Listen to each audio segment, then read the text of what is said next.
A conferência com Cabo Verde, com o tema Centralidade dos Direitos de Personalidade do Trabalhador. Chamamos, então, para presidir de forma presencial a mesa desta conferência, o Procurador do Trabalho, Leonardo Osório. Por favor. Procurador Leonardo Osório é graduado em Direito pelo UFPE, advogado trabalhista, de março de 1995 a novembro de 2006 e procurador do trabalho desde novembro de 2006. Boa tarde a todas e a todos. Boa tarde também, professor Geraldo. Ainda é tarde aí em Cabo Verde, não é isso? Então, boa tarde. Primeiro, agradecer a doutora Ana, ao doutor Diego pelo convite e passar a palavra ao palestrante, né, o doutor Geraldo da Cruz Almeida, do Instituto Superior de Ciências Jurídicas e Sociais em Cabo Verde. O Dr. Geraldo da Cruz Almeida é advogado e professor do Instituto Superior de Ciências Jurídicas e Sociais em Cabo Verde, tendo publicado diversas monografias e artigos nos domínios do direito internacional privado, direito público e direito do trabalho. Nomeadamente, publicou o manual Direito do Trabalho Cabo-Verdiano, Dogmática Específica, Fontes, Situações Individuais de Trabalho, que é uma obra incontornável para o estudo das relações individuais de trabalho naquele país. Professor Geraldo, por favor, o senhor tem a palavra. Muito boa tarde.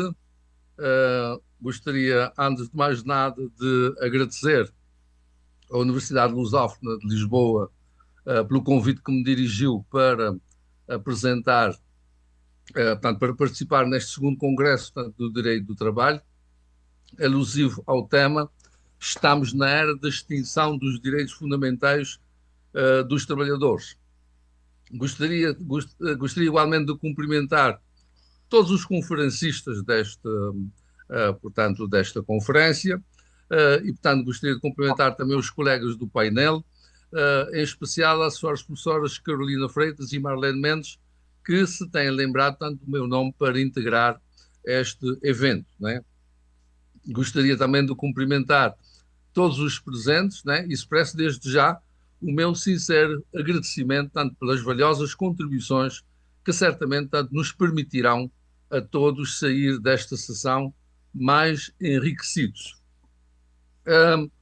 O tema que eu vou tratar diz respeito às perspectivas dogmáticas do direito do trabalho, né? Como pude, já tive a oportunidade de fazer, portanto, já passei, portanto, os slides correspondentes à minha intervenção.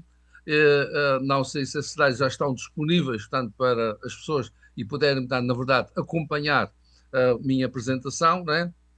Eu vou falar sobre os fundamentos científicos, portanto, do direito do trabalho. Como pude... Professor Geraldo, sim? Os slides já estão na tela, o senhor pode acompanhar pela minha câmera. Muito obrigado, muito obrigado. Por acaso Okay. eu estou precisamente, portanto, a seguir os meus slides. Sim. Aqui.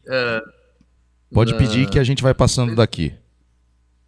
Muito obrigado, sim. Muito obrigado. Portanto, estava eu, portanto, a referir que, efetivamente, tanto portanto, o tema que eu vou apresentar já tem um debate, tanto que é de mais de um século, porque, efetivamente, a problemática dos fundamentos científicos, portanto, do direito do trabalho começou, portanto, praticamente com a Revolução Industrial, né?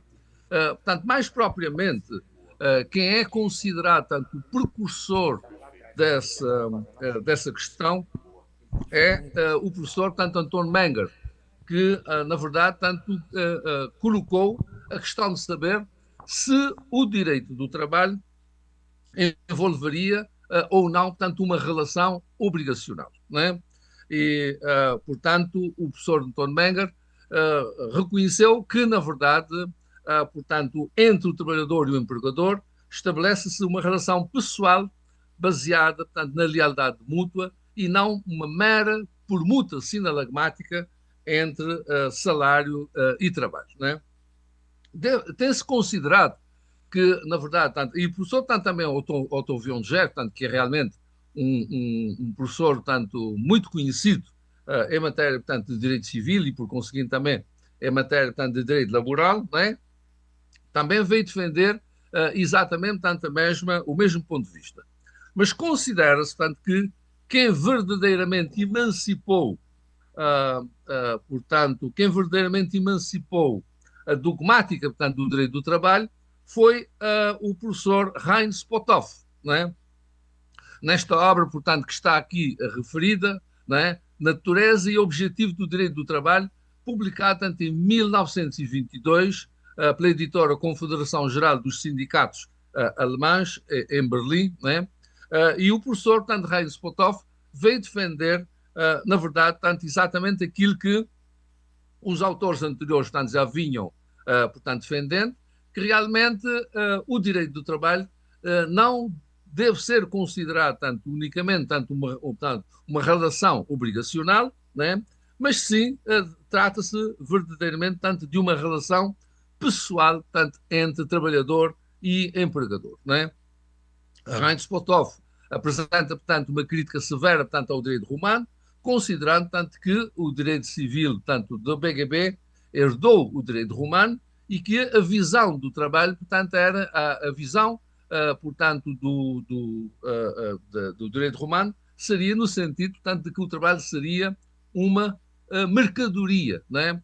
Ou seja, o trabalho seria objeto de troca no quadro da chamada, do chamado locatio conduto operário, conhecido de todos os, civilistas, não é? Portanto, Heinz Potthoff vem considerar, que o trabalho é um direito das pessoas. Para este autor, a relação laboral, não é uma troca de bens, mas sim uma relação pessoal social, não é? Que, ao contratar, o empregador não adquire um produto, mas a disposição sobre a pessoa, a saúde e o tempo de vida do trabalhador, não é?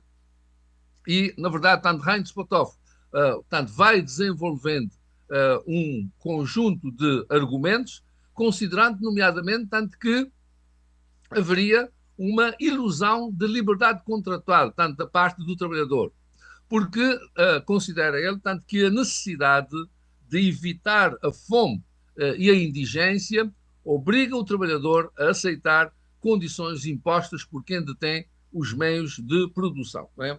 E, por conseguinte, ele considera, que entre o trabalhador e o empregador se estabelece, uma relação de domínio, não é?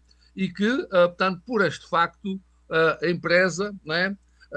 Acolhe, o trabalhador, não é? E que, efetivamente, o trabalhador tem o dever de lealdade para com essa empresa. Ou seja, o trabalhador individual é um membro desse corpo, membro dessa empresa, cujas ações só ganham sentido no conjunto, não é?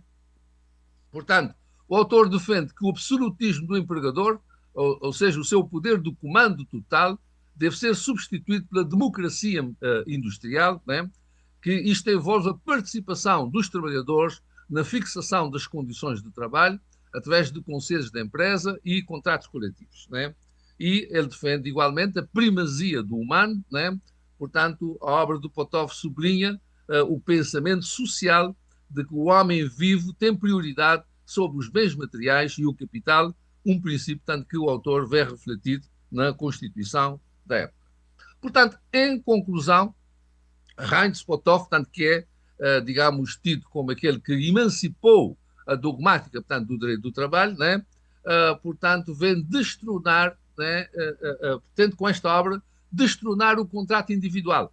Ele argumenta que o direito do trabalho deve evoluir para proteger a dignidade humana, transformando-se num sistema que regula como um cidadão pode legitimamente colocar ao serviço do outro, garantindo que o trabalhador seja tratado como um sujeito de direitos sociais e não como um objeto de comércio, né? Nós encontramos, portanto, uma síntese dessa posição, portanto, de Heinz Potthoff, portanto, na obra de Menezes Cordeiro, que é sobre a situação jurídico-laboral, né? E Menezes Cordeiro, apresenta, na verdade, esta síntese da tese de Potthoff. o trabalhador não promete prestações objetivas, mas sim a si próprio. Ele não deve prestações de trabalho singular, mas antes cede a posição sobre a sua força de trabalho. A lei não tem de regular uma relação de troca entre trabalho e remuneração, mas sim as condições nas quais um cidadão pode ocupar um outro ao seu serviço. O direito do trabalho não é nenhuma parte do direito das obrigações, mas antes um direito das pessoas e deve formar um setor especial do direito legal alemão, junto do direito da família e do direito dos funcionários públicos, não é? Portanto, essa tese, portanto, muito conhecida, portanto, que é chamada a teoria da concessão comunitária, está chamada concessão comunitária pessoal, não é? Portanto, que assenta no binómio assistência devida, portanto, por parte do empregador, lealdade devida, portanto, por parte do trabalhador, não é? E que a pessoa do trabalhador é objeto do negócio, não é? E que esse dever de assistência, dever de cuidado, tanto que deve recair tanto sobre o empregador, e esse dever de lealdade, tanto ou sujeição, portanto, deve recair sobre, na verdade, sobre o empregador, não é? Bom, a concessão, portanto, comunitária pessoal, portanto, foi, na verdade, tanto ao longo do tempo, objeto de muitas críticas, não é? Uma das críticas, portanto, é a ideia, portanto, de comunidade empresarial e de convergência, portanto, de interesses entre trabalhador e empregador, não é? Considera-se, portanto, nomeadamente que, na verdade, o que o trabalhador quer é trabalhar, portanto, menos, portanto, e ganhar mais, e que o empregador quer é realmente que o trabalhador trabalhe mais, portanto, e ganhe menos, não é? E, por conseguinte, não haveria uma comunhão de interesses, portanto, entre eles, não é? E também considera-se, portanto, que realmente criticou-se que, efetivamente, as relações patrimoniais, portanto, não são, portanto, relações pessoais, não é? E que esta tese, não é, opera miscigenação de elementos obrigacionais e de elementos, portanto, não obrigacionais, não é? Como estamos em Cabo Verde, eu gostaria, portanto, de assinalar que a concessão comunitária ao pessoal foi aplicada, portanto, aqui em Cabo Verde, né? E foi aplicada, portanto, por obra do professor Raul Ventura, né? O professor Raul Ventura, como se sabe, portanto, foi ministro do ultramar português entre 1955 e 1958, né? Como um grande especialista, portanto, do direito do trabalho, o professor Raul Ventura entendeu por bem elaborar, portanto, um projeto de diploma legal para Cabo Verde, né? Ele próprio, portanto, enviou esse modelo, portanto, para Cabo Verde, que veio dar lugar ao Diploma Legislativo 1330, né, de 9 de fevereiro de 1957, e realmente esse diploma, portanto, acolheu precisamente, tanto a tal chamada concessão comunitária pessoal, né? Portanto, o artigo 2º desse diploma diz aquele que, portanto, o trabalho subordinado é aquele em que o trabalhador é integrado em uma organização pertencente ao credor, ao qual compete, dentro dos limites legais e contratuais, determinar e fiscalizar o emprego de atividade prometida, não é? Esta ideia,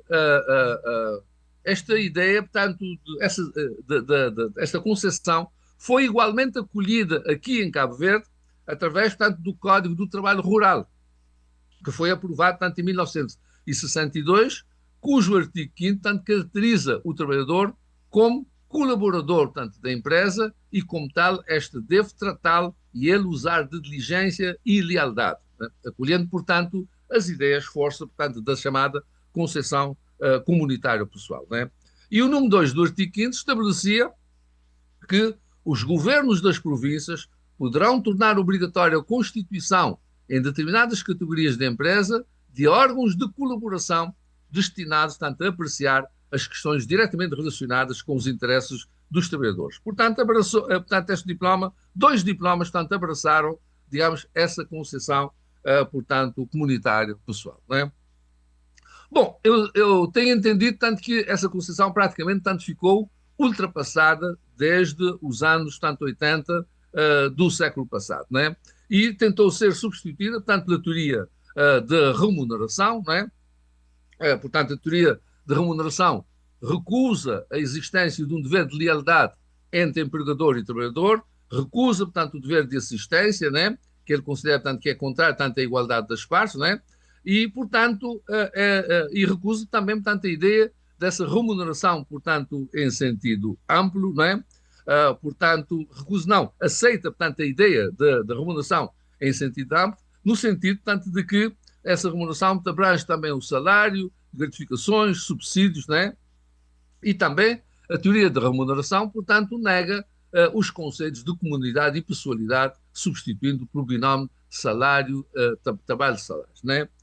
Eu penso, portanto, que associada, portanto, a essa teoria da remuneração, está também, portanto, uma teoria que é tida como nova, mas que, na verdade, portanto, não é verdadeiramente nova, que é a teoria do trabalho abstrato, né? Ou seja, a ideia de que o objeto do negócio está fora da pessoa, portanto, do trabalhador, e a tal ideia, portanto, de que o trabalhador deixa de sua cidadania, portanto, na porta da empresa, né? Que há, digamos, uma espécie de exteriorização, portanto, do objeto do negócio, né? E, portanto, assegura a patrimonialidade do vínculo com a subtração do trabalhador do domínio pessoal, portanto, de outrem, né? E, portanto, que o contrato de trabalho é um contrato bilateral, oneroso, sinalagmático, portanto, duradouro, né? E, portanto, a teoria da remuneração, também associada também à tal teoria, portanto, do trabalho abstrato, põe em causa a tese a tal concepção comunitária pessoal que dominou, portanto, durante muito tempo e, como já demonstrei, acabou, portanto, por ter, digamos, uma expressão mesmo, tanto a nível legislativo, incluindo, tanto em lugares remotos, portanto, como Cabo Verde, né?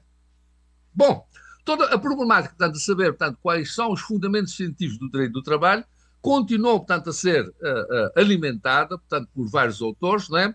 Nomeadamente, tanto a professora Palma Ramalho, tanto que escreveu uma extraordinária tese sobre a autonomia dogmática, portanto, do direito do trabalho, né? Palma Ramalho, portanto, considera que a relação laboral, portanto, se exprime em duas zonas, né?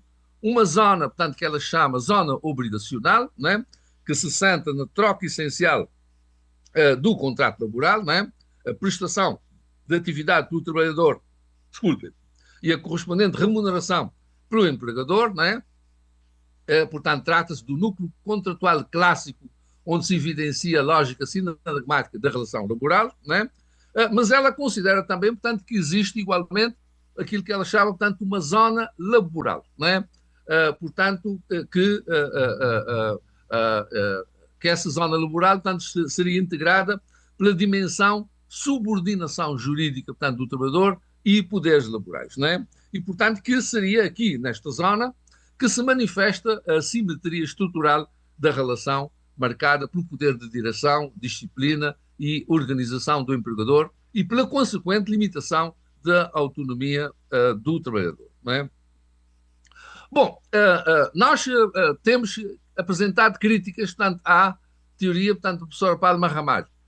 Portanto, e a crítica essencial é no sentido, portanto, de que realmente, digamos, essa criação de zonas, portanto, atinge a tessitura do sistema interno, né? E faz perder a unidade, portanto, que deve ser garantida, portanto, em torno da pessoa, né? E, portanto, a presença da pessoa nas relações jurídicas cria relações internas de hierarquia, subordinação, especialidade, excepcionalidade, subsidiariedade e até de prejudicialidade, né? E que a criação de zonas rompe com esta dialética natural e que realmente não se ajusta a uma perspectiva unitária, né? Além disso, portanto, nós temos também as teses, portanto, que têm vindo a ser sucessivamente apresentadas, portanto, pelo professor Menezes Cordeiro, né? O professor Menezes Cordeiro, portanto, tem-se ocupado sucessivamente, portanto, desta matéria, né? Portanto, em 1982, ele publicou um extraordinário, portanto, estudo sobre a situação jurídico-laboral, né? É estudo, tanto que, no fundo, constituiu, portanto, praticamente uma marca essencial no domínio, tanto da problemática, da perspectiva dogmática, portanto, do direito do trabalho, né? Em que, portanto, o professor Menezes Cordeiro acaba, portanto, por defender, no fundo, a teoria do contrato, aliás, do trabalho abstrato, né? Portanto, aquela ideia, portanto, de que o trabalho se separa, portanto, da pessoa, a pessoa deixa a sua cidadania, portanto, na porta da empresa e que realmente, portanto, o trabalho é dado ao empregador em termos abstratos e impessoais, não é? Ele foi, portanto, evoluindo, não é? E foi evoluindo. Portanto, no seu manual de 1994, manteve, portanto, o mesmo ponto de vista, mas já em 2019, não é? Ele introduziu, o professor Menezes Cordeiro veio introduzir, tanto uma outra concepção, não é? Uma outra compreensão, portanto, desta matéria, chamando de situação compreensível social, não é? Portanto, o professor Menezes Cordeiro parte da distinção entre situações analíticas e situações compreensíveis, considerando, tanto, que aquelas se reconduzem a fatores elementares de realidades jurídicas e esta na consideração autónoma dessas mesmas realidades, não é? E, por conseguinte, não é? O direito subjetivo, o direito da propriedade, a obrigação, seriam situações compreensíveis porque se analisam, portanto, em várias realidades jurídicas sob a forma de poderes, faculdades, encargos, sujeições, etc., não é? E que o resultado de composição das referidas situações daria lugar às situações analíticas, não é? E, portanto, o professor aplica essa teoria, portanto, da situação compreensível social, não é? Portanto, ao direito laboral, não é? Portanto, considerando que no domínio das relações laborais, não é? Portanto, a colocação de uma pessoa na posição, portanto, a pessoa é colocada na posição da qual derive todo um acervo de direitos e deveres que não poderiam, com útil razoabilidade, ser enumeradas à partida, não é? Por conseguinte, ele considerava, portanto, que ele acabou por concluir que a posição jurídico-laboral, tanto seria, na verdade, tanto uma posição compreensível social, não é? Bom, nós também, portanto, sem realmente perder muito tempo sobre isso, temos que saltar os slides para podermos apresentar a nossa posição sobre esta matéria. Também temos alguma dificuldade, portanto, em aceitar, portanto, o ponto de vista do professor Menezes Cordeiro, né? Não há dúvida, portanto, de que a ideia de status, né, envolve efetivamente uma situação, portanto, compreensível social, né? Mas não queremos, portanto, que essa ideia de status, portanto, seja suficiente, portanto, para justificar os fundamentos científicos, portanto, do direito, portanto, do direito do trabalho, né? Então, qual é a nossa posição, portanto, sobre esta matéria? Vamos ver, portanto, se efetivamente conseguimos, portanto, apresentar estas ideias da forma, portanto, a mais sumária possível, não é? Nós entendemos, portanto, que para compreendermos, portanto, bem, portanto, os fundamentos dogmáticos do direito do trabalho, temos que passar necessariamente, portanto, por compreender as relações entre trabalho e liberdade, não é? A escravatura é a supressão total da liberdade, não é? Suprime a liberdade das pessoas para as forçar a trabalhar. A servidão da gleba estabelece limites gravosos ao exercício da liberdade, não é? Limita-se, portanto, de forma gravosa a liberdade das pessoas também para as forçar a trabalhar. E o contrato de trabalho o que é? É também, portanto, uma forma de limitação da liberdade, não é? A pessoa, portanto, por contrato, cria restrições à sua liberdade para ganhar a vida pelo trabalho, não é? Visto que a liberdade é um bem de personalidade, logo entendo que a compreensão dos fundamentos justos científicos, portanto, do direito do trabalho, tem que, efetivamente, partir dela, não é? Nós temos inventariado três grandes momentos, portanto, assim, momentos, tanto quanto às relações entre trabalho e liberdade. Nós temos, portanto, a concepção que chamamos de concepção teocrática, né? Que é a concepção que está, portanto, presente na Bíblia, o homem liberta-se, portanto, pelo trabalho, né? E depois temos a concepção greco-romana, portanto, que o homem liberta-se, portanto, pela ausência do trabalho, né? Por isso é que realmente o trabalho em Roma e na Grécia é tido, portanto, como algo desonroso, não é? Durante muito tempo, portanto, há, de facto, esta ideia, portanto, de que o trabalho é algo desonroso, e depois, portanto, temos aquilo que nós chamamos uma concepção personalista, não é? A ideia, portanto, de que a pessoa pode, portanto, pela liberdade, criar restrições, portanto, à própria liberdade, não é? Portanto, nós podemos, essa concepção personalista encontra, portanto, na verdade, tanto uma dimensão que nós podemos considerar absoluta, né? Que é a ideia, portanto, da pessoa se vender. Portanto, está comprovado que no direito romano, digamos, em Roma, a grande maioria dos escravos, portanto, eram aqueles que se vendiam, né? Ou seja, usavam a liberdade para se privarem, portanto, da própria liberdade, né? E depois, portanto, nós temos também digamos, dentro dessa concepção personalista, a ideia, portanto, de que a pessoa pode, por contrato, né? A pessoa, portanto, pode, por contrato, né? Estabelecer, portanto, limites, portanto, à própria, portanto, liberdade, né? E, por conseguinte, ganhar a vida, portanto, estabelecendo, portanto, por via, portanto, do estabelecimento desses limites, né? Tem-se entendido que o direito romano, portanto, não regulava, portanto, os direitos de personalidade, né? E já vimos isso, portanto, essa afirmação repetida, portanto, em vários trabalhos, né? Eu tive acesso à Lei das 12 Tábuas, né, que tem esta norma interessante sobre o direito de propriedade e da posse. Né? Portanto, é a tábua 6ª, número 7, que diz o seguinte: se uma coisa é litigiosa, que o prétor a entregue provisoriamente àquele que detém a posse provisória. Mas se tratar da liberdade de um homem que está em escravidão, que o prétor lhe conceda, portanto, a liberdade provisória. Né? Eu penso, portanto, que nós vamos encontrar, portanto, aqui, portanto, já na Lei das 12 Tábuas, uma manifestação clara, portanto, de proteção, portanto, da liberdade, portanto, da liberdade, portanto, da pessoa, portanto, que está em escravidão, não é? Ou seja, neste caso, portanto, concedia-se a liberdade provisória ao demandante, assegurando que até decisão a pessoa não permanecesse sujeita, portanto, ao jugo, portanto, da escravidão, não é?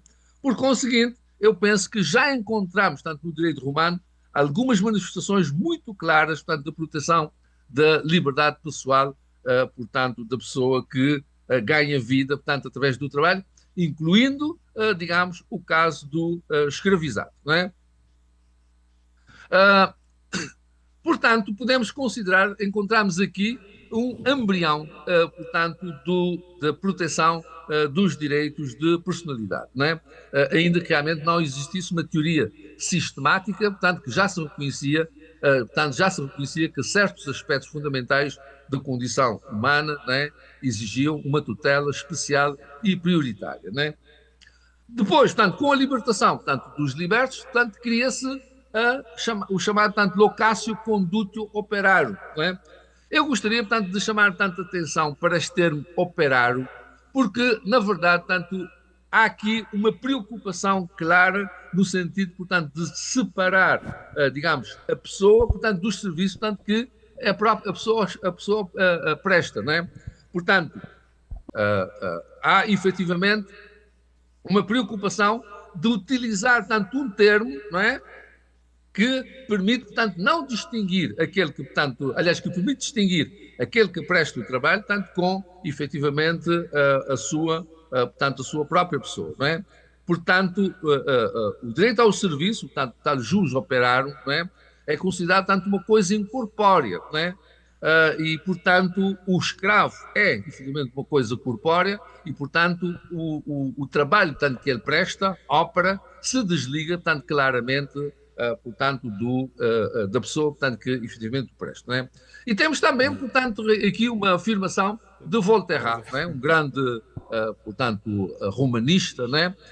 Que escreveu muito tanto sobre essa matéria. Ele diz: o homem livre não podia arrendar nem dar de usufruto sua própria pessoa física, só podia arrendar as óperas próprias e obrigar-se a dar ópera, né? Portanto, professor Geraldo, Voltaire... desculpa a intromissão, mas lembrar o senhor que tem mais 5 minutos, por favor. Ok? Obrigado. Muito obrigado. Muito obrigado. Vou despachar em 5 minutos. Fez bem em ter avisado, né? Muito obrigado. Portanto, Voltaire sublinha, portanto, que o direito romano reconhecia a indisponibilidade da pessoa, portanto, e a indisponibilidade e a disponibilidade das atividades, portanto...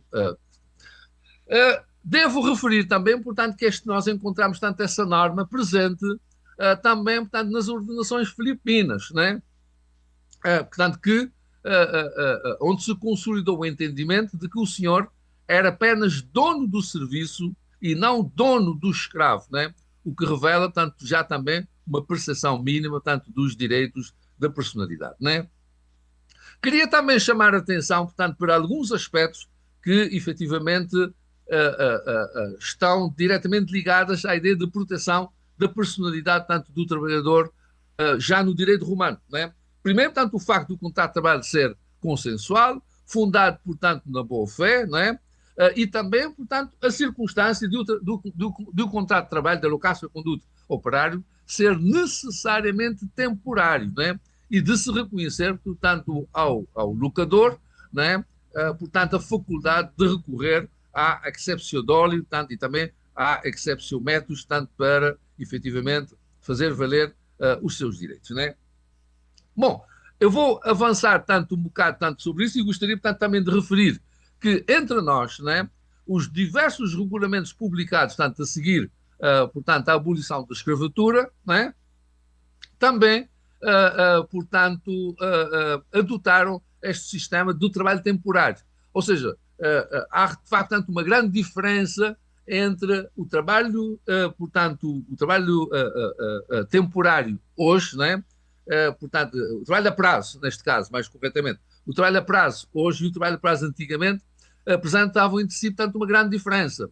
É que, na verdade, tanto o prazo era utilizado tanto no tempo dos romanos e também entre nós, tanto na sequência da abolição da escravatura, como forma de proteção, não é?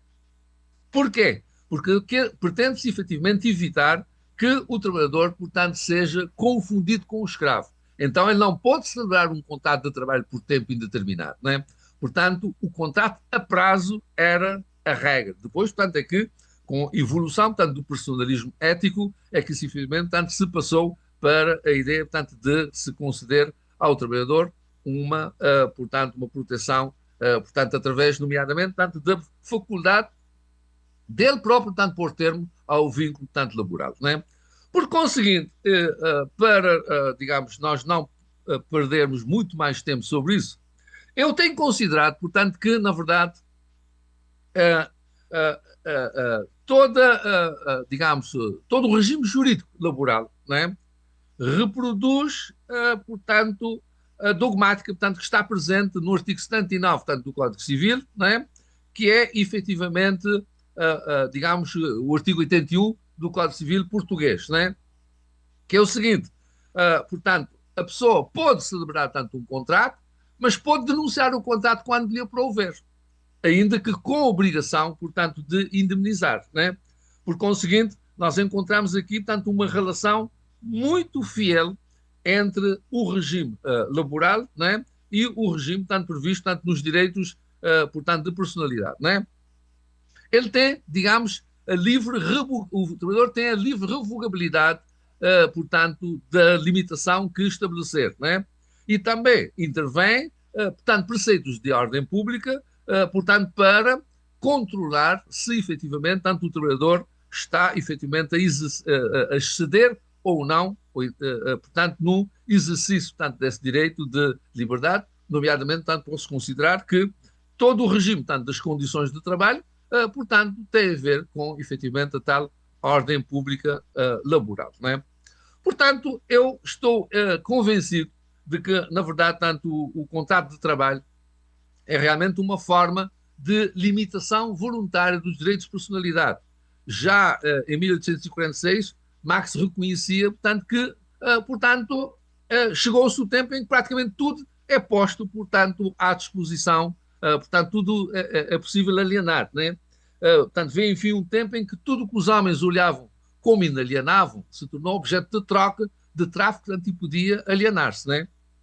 Marx chamou isso, portanto, tempo de venalidade universal, tempo em que todas as coisas morais ou físicas, tendo-se tornado valores venais, são levadas para o mercado, portanto, pelo seu justo valor, não é?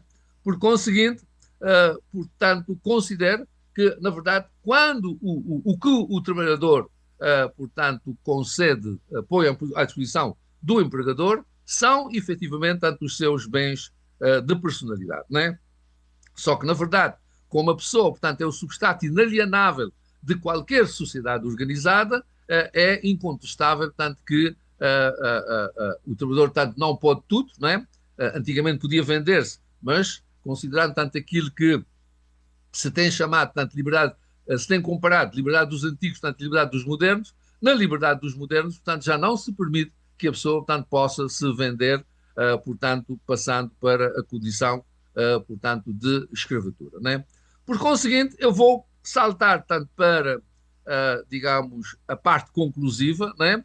Referindo que, nomeadamente, Hegel, portanto, entre os filósofos, Hegel digamos, é um filósofo que, no fundo, acaba, portanto, por dar suporte filosófico a este ponto de vista, né, que eu tenho aqui defendido. Ele diz: posso ceder a outrem aquilo que seja produto isolado das capacidades e faculdades particulares da minha atividade corporal e mental, ou do emprego delas por tempo limitado, pois essa limitação confere uma relação de extrinsicidade com a minha totalidade e universalidade. Mas se eu alienasse todo o meu tempo de trabalho e a totalidade da minha produção, daria a outrem a propriedade daquilo que tem de substancial, de toda a minha atividade e realidade, da minha personalidade. Portanto, Hegel faz uma clara ligação entre direito, portanto, atividade laboral e a personalidade, né? E até ele introduz, portanto, um conceito com que realmente os nossos direitos civis, tanto trabalham, que é o conceito, tanto de limitação, né?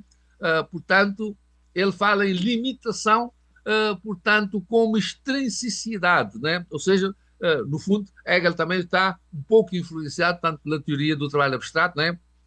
De, na verdade, tanto a pessoa poder, digamos, se separar, ou separar tanto do seu corpo aquilo que realmente é a sua atividade, né?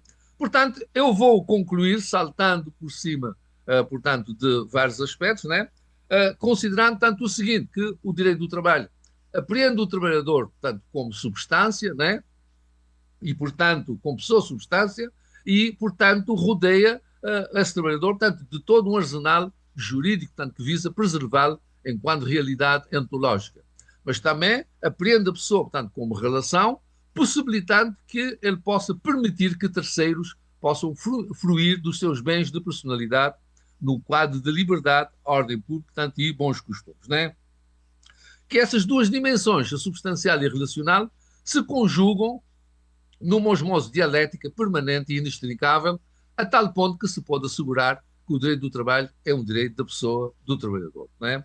Portanto, o direito do trabalho é tributário de todo o lastro científico e metodológico do direito civil, em especial do labor científico adstrito aos direitos de personalidade, cujos institutos e modus operandi replica, seja no que respeita à preservação da pessoa como centro de imputação de normas, como no que concerne à faculdade de autolimitação voluntária dos direitos de personalidade, a qual associa a faculdade de denúncia ad nutum e ainda no que tange ao estabelecimento de limites à faculdade de autolimitação num quadro de ordem pública e dos bons costumes. Muito obrigado, espero não ter ultrapassado mais do que o tempo que me foi destinado. Nós que agradecemos pela brilhante palestra, né, pelo passeio que o senhor fez aí pela história, direito romano, direito alemão, né, e demais aspectos aí da brilhante palestra que o senhor proferiu, que nós que agradecemos o senhor por esse final de manhã tão agradável aqui no Brasil e tarde aí em Cabo Verde. Muito obrigado. Muito obrigado. Agradecemos, então, a todas e todos a presença. Desfazemos a mesa desta conferência e teremos agora o intervalo para o almoço.